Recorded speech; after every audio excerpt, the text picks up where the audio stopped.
So यो हो Xiaomi 14 Xiaomi को कम्प्याक्ट फ्ल्यागशिप। अब यो चाहिँ हुन्छ नि कम्प्याक्ट फ्ल्यागशिपहरु मध्ये वान अफ द चीपेस्ट सस्तो खाली पनि पर्छ किनभने यसको प्राइस रहेको छ 79999 हैन 12 5GB भेरिएन्टको लागि र यसपालि चाहिँ यो प्राइसमा यो भन्दा राम्रो फोन पाउन चाहिँ गाह्रै छ किन let's check it out I am Anmol Shrestha and you are watching tech click.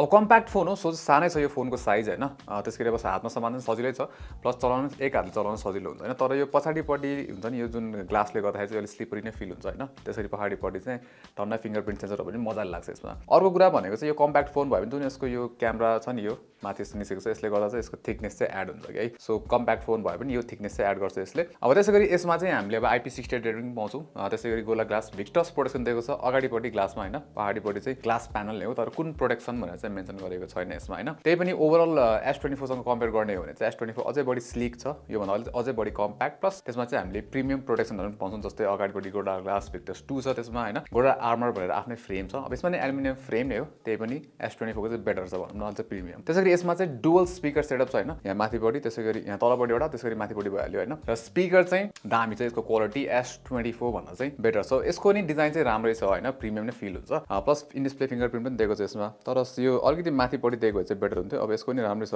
तर अझै माथि भएको चाहिँ राम्रो हुन्थ्यो फिङ्गरप्रिन्टको पोजिसन तर यो पनि ठिकै छ। सो ओभरअल डिजाइन यसको राम्रै भए पनि S24 सँग कम्पेयर गर्ने हो भने चाहिँ त्यो लेभलमा चाहिँ छैन। अब यो फोन चाहिँ सानो भयो नि पर्फर्मेन्स चाहिँ यसको हुन्छ नि ठुलो खतरा छ है। सो के छ भन्दाखेरि यसमा चाहिँ स्न्यापड्रागन 8 Gen 3 चिपसेट पाउँछौँ हामीले 12GB र्याम 512GB को चाहिँ UFS 4.0 को स्टोरेज दिएको छ। सो हुन्छ नि बेन्चमार्क्सहरु हेर्ने हो भने नि Android 10 3D Mark के बेन्चमार्क जस्तै Geekbench 6 मा यसको स्कोर्स निकै राम्रो छ र S24 अल्ट्रा 1+12 सँग चाहिँ यसको स्कोरहरु जुन छ कम्पेरेबल छ र कुनै कुनैमा त यो अलि टपमा पनि आउँछ हैन। सो फोन चाहिँ निकै फास्ट छ स्मुथ चलाउँदाखेरि त्यस्तो केही प्रब्लम्सहरु छैन प्लस गेमिङ पनि यसको इम्प्रेसिभ नै छ। अब यसमा हामीले गेम चाहिँ फर्स्टमा Genshin Impact highest graphics 60 FPS frame limit सेटिङ्समा चाहिँ एभरेज FPS 57.1 पाएको थियो जुन चाहिँ निकै राम्रो नै हो तर 20 मिनट पछि खेलिसकेपछि हुन्छ नि 20 मिनट खेलिसकेपछि अलिकति कहिलेकाहीँ फ्रेम रेटहरु चाहिँ देख्छौँ त्यही पनि निकै राम्रो छ यसको पर्फर्मेन्स। अब PUBG मोबाइल चाहिँ हामीले स्मुथ ग्राफिक्स र एक्सट्रिम प्लस FPS सेटिङ जुनमा चाहिँ हामीले 90 FPS पनि अन गर्न सक्छौँ त्योमा खेल्दाखेरि चाहिँ एभरेज FPS 88.6 थियो र फ्रेम रेटहरु छैनै भने पनि हुन्छ सो निकै राम्रो गेम प्ले र हुन्छ नि। अब यसमा चाहिँ 1 घण्टा जस्तो गेम खेलिसकेपछि ठ्याक्कै पछाडीपट्टि अलिकति हिट चाहिँ नोटिस हुन्छ हैन तर त्यस्तो अप्ठ्यारो चाहिँ हुँदैन र ओभरअल बडी टेम्परेचर हाईएस्ट हामीले रेकर्ड गरेको भने चाहिँ 41.7 जति थियो सो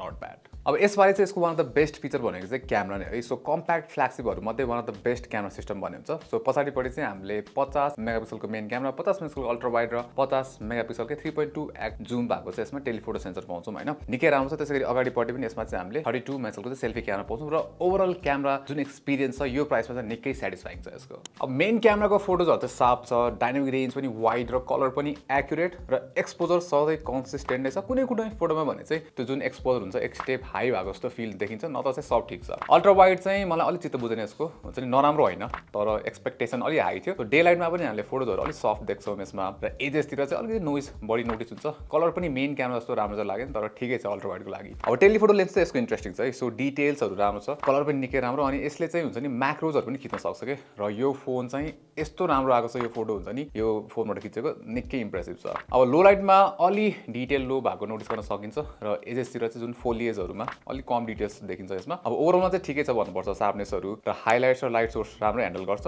नोइज लोवर साइडमै छ भनौँ। त्यसैगरी क्यामेराले चाहिँ अटो नाइट मोड चाहिँ खासै युज गरिरहेको थिएन हुन्छ नि डेडिकेटेड नाइट मोड पनि युज गर्न पर्छ जस्तो चाहिँ फिल चाहिँ हुँदैन यसमा। अब सेल्फी क्यामेराको डाइनामिक रेन्ज पनि यसमा चाहिँ वाइड छ फेसमा राम्रो डिटेल्स देखिन्छ। अब कलर प्रोफाइल चाहिँ अरू फोनहरुको भन्दा अलिकति पेल छ यसमा हैन त्यति हुन्छ नि पपिङ कलर चाहिँ छैन तर ओभरअल सेल्फी क्वालिटी पनि यसको इम्प्रेसिभ नै छ। अब यसले चाहिँ भिडियोजहरु पनि सबै क्यामेराबाट चाहिँ 4K 60 खिच्न सक्छ मेन अल्ट्रा वाइड त्यसैगरी टेलिफोटो प्लस सेल्फी पनि हैन। अब मेन क्यामेराको जुन भिडियो क्वालिटी निकै राम्रो छ डाइनामिक रेन्ज पनि वाइड छ कलर पनि पपिङ छ एक्सपोजर पनि निकै वेल ब्यालेन्स देखिन्छ हैन शार्पनेस पनि मजाले पुग्छ प्लस जुन स्टेबलाइजेसन छ त्यो पनि राम्रो छ यसमा हैन। अब सेम कुरा चाहिँ हामी टेलिफोटो क्यामेरालाई पनि भन्न सक्छौं तर अलिकति डिटेल्स नपुगेको जस्तो देखिन्छ हल्का शार्पनेस नपुगेको जस्तो देखिन्छ। यो बाइक चाहिँ जुन कलरदेखि लिएर कन्ट्रास्ट त्यसै डाइनामिक रेन्ज चाहिँ यसको राम्रै छ प्लस स्टेबलाइजेसन पनि निकै इम्प्रेसिभ छ। अब अल्ट्रा वाइड भने चाहिँ मलाई अलिकति चित्त बुझेन हुन्छ नि जुन डिटेल्सहरु हुनु पर्यो त्यो त्यति देखिँदैन शार्पनेस प्लस एजेसतिर अलिकति नोइजहरु पनि नोटिस गर्न सकिन्छ तर स्टेबलाइजेसन चाहिँ राम्रै हुन्छ हैन। सो अल्ट्रा वाइडको लागि नट ब्याड तर हुन्छ नि एक्सपेक्टेसन जस्तो चाहिँ भएन। अब डिस्प्ले भने यसको ठिकै छ हैन किन भन्दाखेरि अब यो चाहिँ LTPO OLED प्यानल हो हैन। अब यसमा चाहिँ हामीले 120 Hz रिफ्रेश रेट पनि पाउँछौँ प्लस यसमा चाहिँ सबै फ्ल्यागशिप जुन फिचर्सहरु छ डल्बी भिजन त्यसरी HDR10 प्लस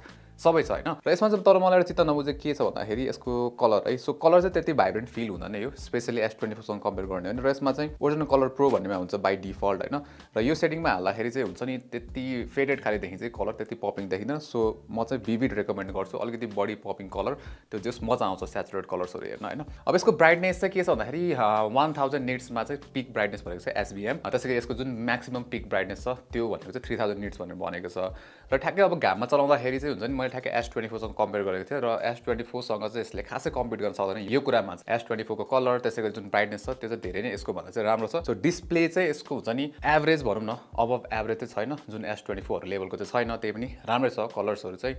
त्यति भाइब्रेन्ट नभए नि ठिकठाक चिताबुतो छ र यसको बेस्ट कुरा भनेको चाहिँ आई थिंक LTPO प्यानलको रिफ्रेश रेट अप्टिमाइजेसन हैन सो रिफ्रेश रेटमा चाहिँ हामीले तीनटा अप्सन पाउँछौँ हैन अब यसमा चाहिँ डिफल्ट भनेको चाहिँ अब यसमा अटोमेटिक रिफ्रेश हुन्छ कस्टममा चाहिँ हामीले अब यहाँ एपहरु सिलेक्ट गर्न मिल्छ के कुन एपमा चाहिँ कति रिफ्रेश रेट युज गर्ने भनेर हाई रिफ्रेश रेट युज गर्ने कि नगर्ने हैन सो बाइ डिफल्टमै राख्दाखेरि हुन्छ यो चाहिँ बेटर हुन्छ र डिफल्टमा चाहिँ यसले आफै 10 हर्ज देखि 120 हर्ज सम्म चाहिँ यसले मिलाइरहेको हुन्छ कन्टेन्ट अनुसार हैन प्लस युट्युबमा नि भिडियोको एफपीएस अनुसार आफै चाहिँ रिफ्रेश रेट म्यानेज भइरहेको हुन्छ र त्यो अप्टिमाइजेसन चाहिँ यसपालि मलाई निकै राम्रो लाग्यो Xiaomi चाहिँ जस निकै राम्रो काम गरेको छ रिफ्रेश रेट अप्टिमाइजेसनमा र यसपालि यसमा चाहिँ हुन्छ नि जुन ह्याप्टिक्स दिएको छ निकै राम्रो हैन भाइब्रेसन मोडर निकै राम्रो दिएको छ फिडब्याक निकै राम्रो छ जस त्यसले गर्दाखेरि चाहिँ यो एउटा प्रिमियम फोन हो भन्ने फिल चाहिँ हुन्छ के सो ह्याप्टिक्स राम्रो छ यसमा है अब ब्याट्रीमा जाँदाखेरि चाहिँ यो फोन सानो भए पनि 4600 mAh को ब्याट्री हो भनौँ स्ट्यान्डर्ड भनौँ न यो साइजको लागि त्यसैगरी अब यसमा चाहिँ हामीले एक दिनको ब्याट्री लाइफ चाहिँ एक्सपेक्ट गर्न सक्छौं 4600 mAh भए पनि जस अप्टिमाइजेसन राम्रो छ त्यसले गर्दा ब्याट्री मजाले नि टिक्छ भनौँ न एक दिनसम्म चाहिँ तपाईले अलि हेभी नै युज गर्नु भए पनि त्यसैगरी यसमा चाहिँ हामीले 90 वाटको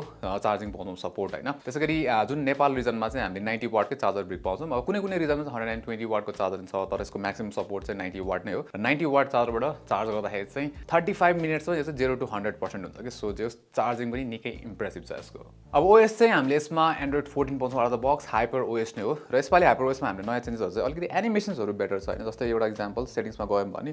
फेरि यसो गरौँ